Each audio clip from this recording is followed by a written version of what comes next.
प्रियंका गांधी मेरे लिए वो शख्स जिनसे मुझे बहुत प्यार है, मतलब बहुत सारा वाला। जितना मैंने उनको देखा, जितनी साहसी है उतनी ही संवेदनशील भी है, बहुत परिश्रमी है और उससे ज्यादा बेफिक्र और जिंदा दिल है।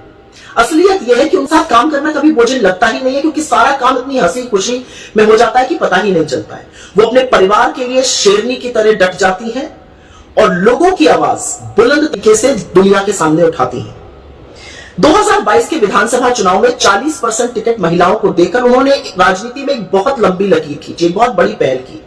मैंने उनकी निर्भीकता को देखा है, हाथरस में देखा है, सोनभद्र में देखा है, लखीमपुर में देखा है, तमाम जगह देखा है। जब वो पुलिस और प्रशासन के अन्याय के खिलाफ अड़ जाती है, डट के खड़ी हो जाती है और पीछे नहीं हटती है। वो जिद्दी भी बहुत है, जो ठान लेती है फिर वो कहीं मानती है, तमाम व्रत करती है, हर त्योहार को बड़े रौनक से मनाती है। वो महिला सशक्तिकरण की ध्वजवाहक है, लेकिन वो उतनी ही शिद्दत से एक माँ, एक पत्नी, एक बेटी, एक बहन के अपने किरदार को भी निभाती है। मुझे याद है उत्तर प्रदेश में उनसे किसी ने पूछा कि आप 10 साल पहले राजनीति में क्यों नहीं आए, और उन्होंने दो टूक जवाब देके कहा, क्योंकि 10 साल पहले मेरी बेटी 8 साल की थी।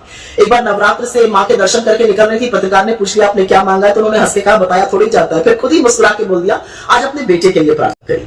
मुझे याद है एक बार पुलिस से जद्दोजहद के बाद उत्तर प्रदेश में जब वो अपनी गाड़ी में बैठी तो पहला फोन उन्होंने घर पर किया और अपने बेटे से पूछा मामा की तबीयत अब कैसी है। उस समय राहुल जी की तबीयत थोड़ी नासाज थी, मुझे ये भी याद है। और मुझे पता है कि वो अपने पिता की लाडली थी, लेकिन अपने माँ से जो उनके घनिष्ठ संबंध है वो दुनिया के सामने है। उनको पता है कि उनकी माँ ने इस देश के लिए बहुत बड़ी कुर्बानी दी है। और मुझे वो दिन याद है जब सोनिया जी अपना पदभार खरगे जी को सौंप रही थी और उनकी फोटो खींची। उस फोटो में सोनिया जी के हाथ में राजीव जी की तस्वीर थी। प्रियंका जी ने उसके नीचे सिर्फ एक शब्द, एक लाइन लिखी थी और उसमें लिखा था सो प्राउड ऑफ यू मां, I know you did it all for love. एक दिन हंसी मजाक में उन्होंने ये भी बताया कि वो 19 साल की उम्र से करवा चौथ का व्रत रखती है।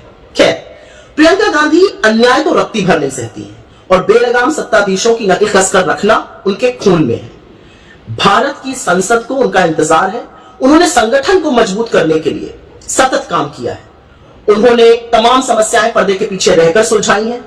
उन्होंने बेबाक होकर पार्टी प्रचार किया है, तमाम लोगों को चुनाव लड़ाया है और जिताया है, और अब उनकी बारी है। और जैसा कि मैंने कहा, देश के संसद को उनका इंतजार है, एक ऐसे शख्स का इंतजार है जो गलत को गलत कहने की पूरी हिम्मत रखती है, जो न्याय और सच की लड़ाई पर अडिग है और कभी पीछे नहीं हटेंगे।